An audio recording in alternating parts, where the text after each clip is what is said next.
Model name is a HWRM10.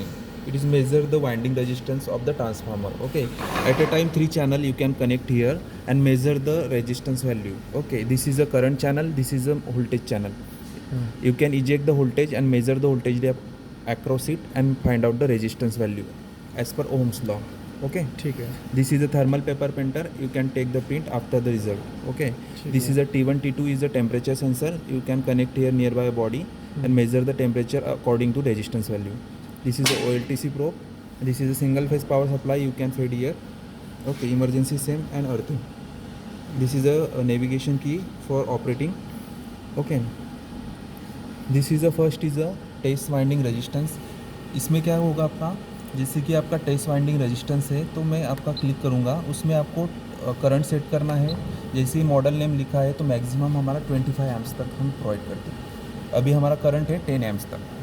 ठीक है, तो अभी इसमें आपको करंट रेट सेट करना है. फॉर एग्जांपल मेरा ट्रांसफार्मर का प्राइमरी साइड का वाइंडिंग का करंट है 50 एम्प्स, तो 50 एम्प्स का 1 to 10% के बीच में हमें अप्लाई करना है. ठीक है, वो डिटेल हमें प्लेट से ही मिल जाती है सारी. हाँ, वो प्लेट से मिलती है. फॉर एग्जांपल मैंने 1 एम्पियर सेट कर लिया. उसके बाद में आता है आपका ऑटो रेजिस्टेंस. यदि आपको रेजिस्टेंस वैल्यू नोन है, नहीं पता है, तो क्या करना है, ऑटो रेंज सिलेक्ट करना है. ठीक है, स्टार्टिंग में ऑटो रेजिस्टेंस करना है. ठीक है, उसके बाद में रेजिस्टेंस चैनल 2, चैनल 1 हो गया, चैनल 2 हो गया, चैनल 3 हो गया. तो at a time 3 channel, delta side में 1 चैनल और एल्टी साइड में 2 channel at a time measure कर सकते हैं. ये हो गया आपका ऑटो रेंज. ठीक है, आप यदि आपने चैनल 2 कनेक्ट नहीं किया है तो नॉट अटेम्प्ट करना है. ठीक है, उसके बाद में सीरियल नंबर, सीरियल जो कुछ डिटेल डालना है. यहाँ पे टेम्परेचर आता है, तो मटेरियल कौन सा यूज़ किया है, कॉपर या एल्यूमिनियम, तो वो आपको पुट करना है.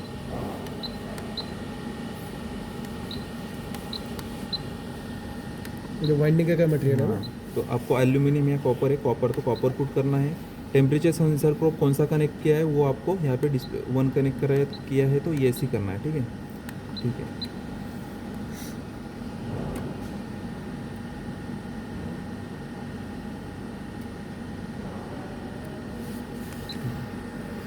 अभी तो कुछ कनेक्ट नहीं किया है तो वैल्यू कुछ भी दिखा है. ठीक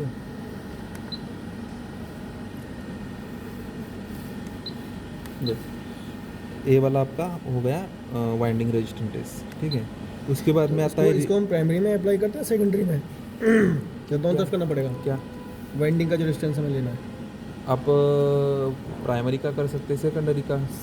हर एक वाइंडिंग का रेजिस्टेंस मेजर करना है आपको. फॉर एग्जांपल इसमें क्या है कि आप वाइंडिंग रेजिस्टेंस क्यों मेज़र करते हैं. फॉर एग्जांपल आपका टर्न टू टर्न शॉर्ट हो गया है, कुछ डैमेज हो गया है, तो क्या होगा, आपका हीट प्रोड्यूस करेगा और जो रेशियो है वो प्रॉपर नहीं आ सकता. ये टेस्ट तो ट्रांसफार्मर खोलने के बाद होगा या ट्रांसफार्मर डेड कंडीशन में होगा ना. आपको टर्मिनल तो आपको ओपन होगा, RYB न्यूट्रल, इधर का RYB न्यूट्रल, तो उसके हिसाब से आपको करंट का प्रोब वहाँ पे कनेक्ट करना है. इसके जरिए ये सिंगल फेज का कनेक्शन दिया है. और आपको एक चैनल कौन सा भी लेना है, जैसे कि मुझे R2Y का रेजिस्टेंस फाइंड आउट करना है, तो R2Y में कनेक्शन करके ले सकते हैं. यदि आपका ट्रांसफार्मर यदि रहता नहीं यहाँ पे तो मैं करके दिखाता आपको. ठीक है, लेकिन मैं डायग्राम आपको ड्रॉ करके दिखाऊंगा, उसके हिसाब से आपको रेजिस्टेंस फाइंड आउट करना है. नेक्स्ट आता है रनिंग ट्रांसफार्मर है, उसका भी कर सकते हैं क्या? हाँ, रनिंग मीन्स कनेक्शन ओपन चाहिए ना. केबल खुली, जैसे कि आपका ऑन लोड कंडीशन है तो नहीं चलेगा, डेड कंडीशन में करो. डेड कंडीशन में लगा, हाँ, लोड ना हो, जब विदाउट लोड हो, हाँ, उस समय उसकी केबलें रिमूव कर लो. हाँ बस, है ना. हाँ, तभी तो करते हैं ना, जब मेंटेनेंस करते हैं, कोई इशू आ गया तो ये वाला यूजिंग करते हैं. उसके बाद में रिपीट टेस्ट होता है. रिपीट टेस्ट कर सकते हैं OLTC.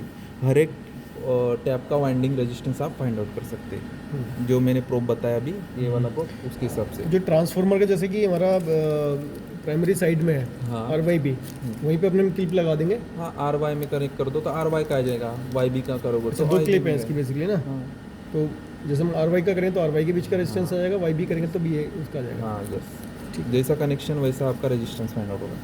OLTC में आपका हर एक टैप का रेजिस्टेंस फाइंड आउट होगा. डायनेमिक रेजिस्टेंस में ये टेस्ट वाला होता है कि जब भी आपका टैप फॉल्टी रहा, फॉर एग्जांपल मेरा एक ग्राफिकल रिप्रेजेंटेशन होता है, USB कनेक्ट करके आपको आपका सॉफ्टवेयर के बेस पे ऑपरेट करना है इसको. तो एक ग्राफ बनता है जो आपका जो रेजिस्टेंस से फाइंड आउट होगा. जैसे कि आपका फॉर एग्जांपल 2 और 3 के बीच में टैप आप चेंज कर रहे हैं तो एक ग्राफ बनेगा, एक ड्रॉप होगा. जैसे आप चेंज करोगे तो ड्रॉपेज होगा करंट का, और अगेन स्टार्ट होगा. फिर ड्रॉप होगा, अगेन स्टार्ट होगा, जैसे आप चेंज करोगे। यदि ड्रॉप नहीं होता है, आप चेंज करते जा रहे हो, एक स्ट्रेट लाइन आ रही है, तो दैट इज़ कि ये फॉल्टी टैप है। टैपिंग मतलब वो नहीं तो वो वाला टेस्ट होगा ग्राफिकल रिप्रेजेंटेशन में, ठीक है, डायनेमिक रेजिस्टेंस टेस्ट। नेक्स्ट आता है आपका heat run test. Heat run test में क्या होगा कि आपको लोड कंडीशन पे लेके जाना है। फॉर एग्जांपल आपका टेम्परेचराइज टेस्ट है, तो वैसा ही है, ठीक है। उसके बाद में आता है डीमैग्नेटाइज। पूरा टेस्ट होने के बाद में आपको डीमैग्नेटाइज करना है ट्रांसफार्मर का। जो मैग्नेटाइज हुआ है वो डीमैग्नेटाइज हो जाता है। मेमोरी में आप रिपोर्ट देख सकते हैं, इसमें ऑल ओवर रिपोर्ट व्यू कर सकते हैं। हीट रन टेस्ट अभी हमने वहाँ पे हीट रन टेस्ट फाउंड किया था, ठीक है। ये वाला हीट रन टेस्ट होगा। हीट रन में कैसा है, 15 सेकंड 30 सेकंड, हर एक 30 सेकंड में आपका रिजल्ट आएगा। तो इसमें जो भी टेस्ट बता रहा है, अगर मेरे को सारे टेस्ट ना करके उसमें से कुछ ही टेस्ट करने हो तो वो कर सकते हैं, या ये कंपलसरी है कि भाई एक प्रोसेस मेरा है, इसमें सारी टेस्ट करने पड़ेगा मुझे? नहीं नहीं, आपको सिर्फ वाइंडिंग का रेजिस्टेंस करना है तो वाइंडिंग का करो। कहीं पे भी जाते हैं तो वाइंडिंग रेजिस्टेंस ही मोस्ट इंपॉर्टेंट करते हैं। इम्पोर्टेंट बाकी का टेस्ट तो ऑब्लिक में है। यदि आपका टैप फॉल्टी है तो वो भी टेस्ट इंपॉर्टेंट है, डायनेमिक रेजिस्टेंस। ये आपका आया हीट रन टेस्ट का रिपोर्ट, इतना कि आपका कैसा है। ये ऑटो 15 सेकंड 30 सेकंड ऐसा आपका पूरा टाइमिंग ड्यूरेशन में रेजिस्टेंस वेरी होते जा रहा है, तो आपको समझ में आएगा। ये वाला प्रोसेस को करने में कितना टाइम लगता होगा? ये टेम्परेचर टेस्ट है इसका। तो जैसे आपका 90 डिग्री हीट करते हैं, जैसे टाइप टेस्ट करते हैं टेम्परेचर हाँ। तो वो वाला टेस्ट है। यदि आपको वाइंडिंग करना है तो वाइंडिंग का रेजिस्टेंस आपको नॉर्मल टेस्ट में आ जाएगा, ठीक है।